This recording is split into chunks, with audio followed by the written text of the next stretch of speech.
there Soul Foodies, my name is Esme. Usually I work for Soul Food making social media posts and updates and also helping with the ambassador programme, but today I'm going to be sharing my recipe for rough puff pastry. Before we get started, it's really important that we make sure that we have our long hair tied back, our hands and wrists washed thoroughly with soap and water, that we have a clean work surface, and that we are wearing an apron and clothes that we don't mind getting a little bit floury because we are using flour today and it does tend to get all over the place if we're not careful. For today's vegan rough puff pastry, what you're going to need is a mixing bowl, a rolling pin, cling film. It doesn't need to be as much of a large cling film roll as mine, just a little bit. 3 tablespoons or ice cubes of water. It needs to be really cold, so I got 3 ice cubes and I've put them in here just to melt down, so it's really cold when it goes in. 1 teaspoon of salt, 113 grams of vegan butter. I've used the brand Flora. You want to get a vegan butter that is the consistency of non-vegan butter, so it stays hard when it's cold. And 125 grams of plain flour. A lot of recipes online say to use a standing mixer for this. Now I don't have one of those, so I'm just going to use my hands. But if you have a standing mixer, you could always use that, and that might make things a bit easier. You may also want to keep your bag of flour close to you, as it's useful for laying on a table when we roll it out, and also you might need to add a little bit if your dough's a bit too wet, so keep your flour to hand somewhere. Right, so the first step in making the pastry is to make the dough. So first of all, we want to get our salt and we want to put it in with our flour. Make sure it's all out there, so a little bit, and mix it in. This is why it's really important that we have clean hands, because they're going to go into all of the ingredients. They won't be clean when you're done. Now, once you've mixed that all in, you can start adding your butter. Now I've cut my butter into little chunks, and you need to mix that in with the flour, just like this, until it turns into a breadcrumb consistency.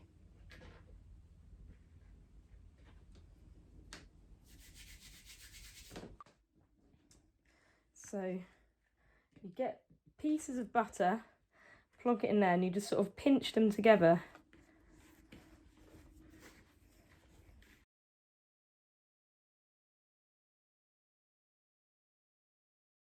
So now you'll be very tired out from all of that work with your hands, but you have added your salt to your flour, and now your butter is also combined with that.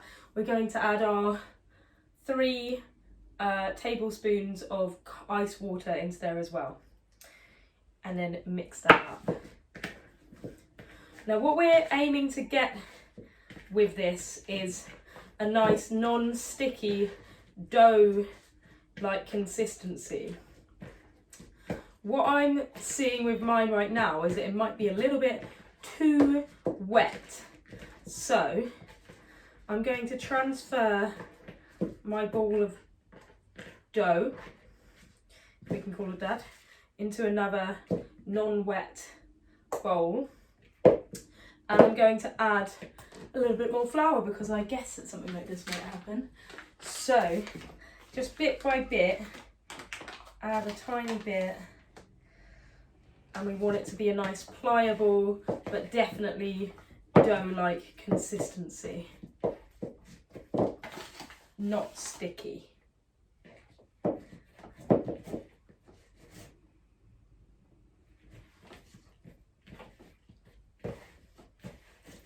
Just rolling that around with our hands.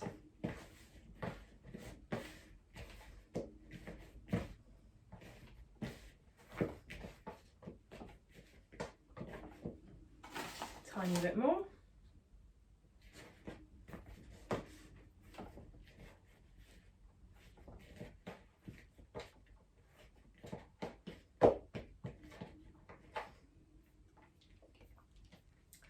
Now once it gets to a point where it looks like you're going to be able to shape it, which mine is almost at. A little bit more flour and we'll be ready. Then we can move on to the next step. All the recipes that I've seen for this say not to knead it too much. So not to work it too much, but just make sure that it's a nice, proper dough, non-sticky, pliable, perfect.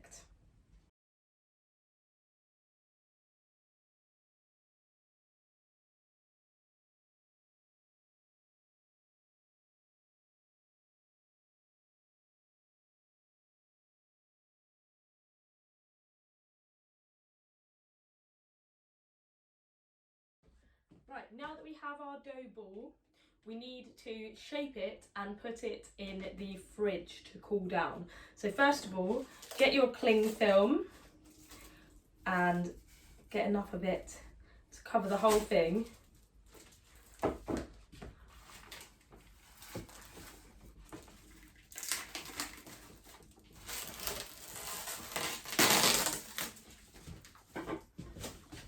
Expertly done, as you can tell, and just lay it out on your table there. Shape, just roughly shape your dough into a square in your hands and on the table. A square or a rectangle. That's looking good, just needs to be rough, and then wrap your dough in that cling film.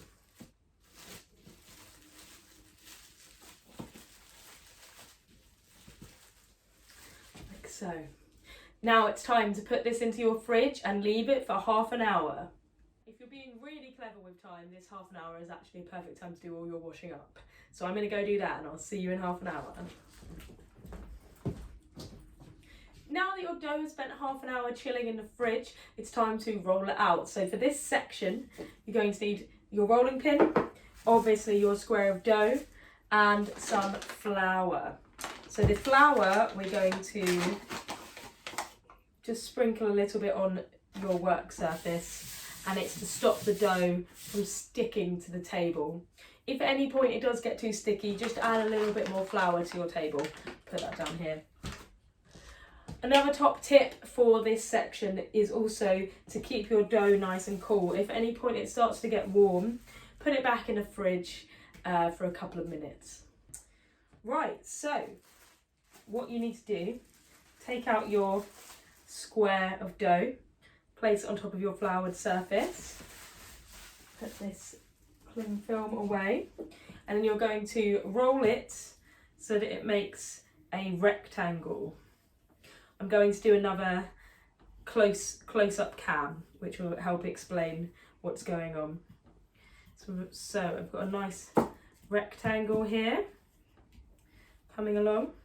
You're going to fold up the bottom third to the middle and then fold down the top third again. And just roll that back into a square like that. Then you're going to turn it 90 degrees and do it again. You're going to do this process 3 times.